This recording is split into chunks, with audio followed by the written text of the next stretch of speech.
Alright, today I'm going to give you guys a detailed look at the ZD Toys Iron Man Mark 1 to finally complete my Hall of Armor set. I didn't buy the Hall of Armor, but I did buy all 7 of the Iron Man, the first 7. So yeah, there's the box, and just like every other boxes from this line, you get the magnetic flap, and then it opens up, and then there's another piece in there, and then underneath is where the figure is housed. And once you have everything out of the package, here's the figure. And then as far as accessory, it comes with 2 flame pieces. And then that contraption is the back panel. And then here's a translucent base. And that's it. No extra hands, nothing. Let's take a look at the figure first. Now, honestly, not my favorite of them all. They could have done it a lot better, but we got something that I don't think is that good compared to the rest of the ones that they produce. This is my least favorite of them all, even though Mark 1 is my favorite armor, but the figure turned out quite bad. Actually, it's very limited as far as range of motion. I understand that it is a bulky armor, so range of motion is very limited as far as that's concerned, but they could have done it a little bit better, I think. Yeah, there's the front, and here's the back, and you can see there's missing a whole chunk of stuff, which is what this is. So I just need to attach that, and once you attach that piece, here's what he's gonna look like from the back, and there's the rest of him.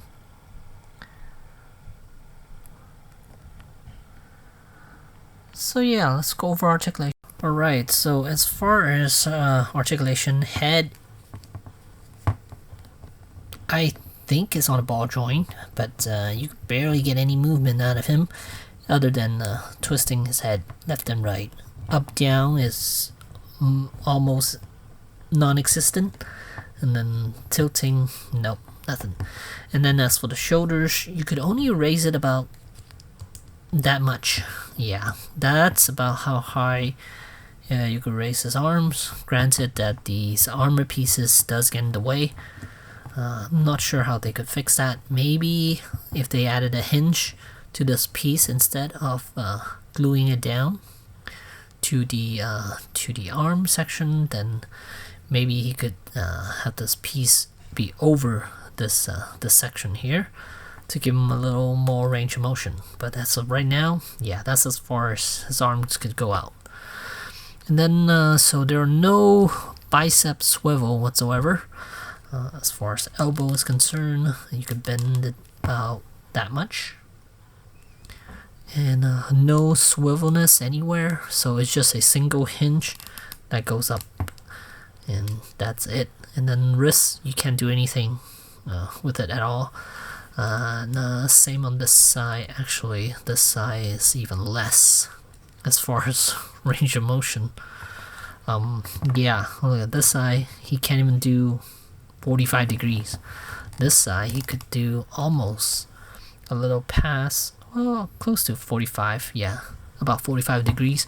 This side, not so much. Look at that, 10, 20 degrees maybe. Yeah, that's it.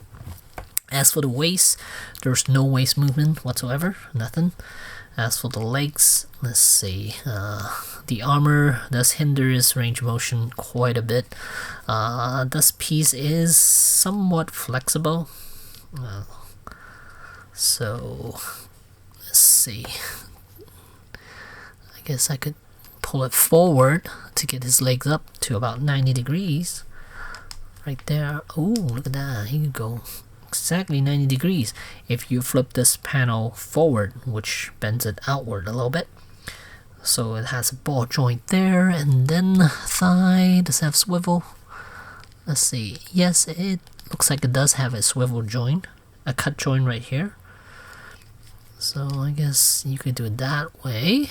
And his knees could bend 90 degrees on this side. Close to 90 degrees, almost 90 degrees. And then ankle, there is something Not sure. What about this ankle? Let me see. Seems to be something, but more of a swivel joint than anything. And then as far as this knee, could bend almost 90 degrees. And whether this leg could go up, let's see. Up, this leg is quite good. Look at that. It could go almost 90 degrees as well. So here I got him in the pose. So technically he is able to give you that pose. From the back of the box here, from the back of the box, it shows you that he can kneel down and do that pose. So I guess it is possible for him to do this pose. The armor doesn't look as nice though. Look at that. It looks so good here. It has that metallic and shiny finish. It looks very metallic. It looks like it's actual metal. But what we got in return is it's decent but not perfect. Not as good as the prototype, of course. And the helmet is kind of weird. Looks like it's a completely different color. It's more of a gray than a silver. Unlike here on the chest plate, you can see the abdominal section. That's a really shiny metal plate, while the helmet looks like it's just gray plastic. And the other thing I don't like is how the eyes are covered up like that. I know this figure's meant as a stand-in for the Hall of Armor, so there shouldn't be a body inside, but that silver color covering the eyes doesn't really work for me. It looks like it just looks weird. But overall, it is still a very, I wouldn't say very nice, it's a decent looking figure, for sure. And the arc reactor could have been done a little bit better. Right now you're just seeing a piece of plastic with a hole in the middle. That's it. And as far as its height, this figure stands about 7 inches in height. And yeah, so it's definitely not a 1/12 scale. They never mentioned this is a 1/12 scale, and nor did I say this is 1/12 scale. So yeah, don't expect this to be 1/12 because this is 7 inches, so it's more of a I think I don't know, I need to do some calculation to find out exactly how tall, what exactly the scale is. So actually this is more of a 1/10 scale. Yeah. So here's one last look before I close out this video.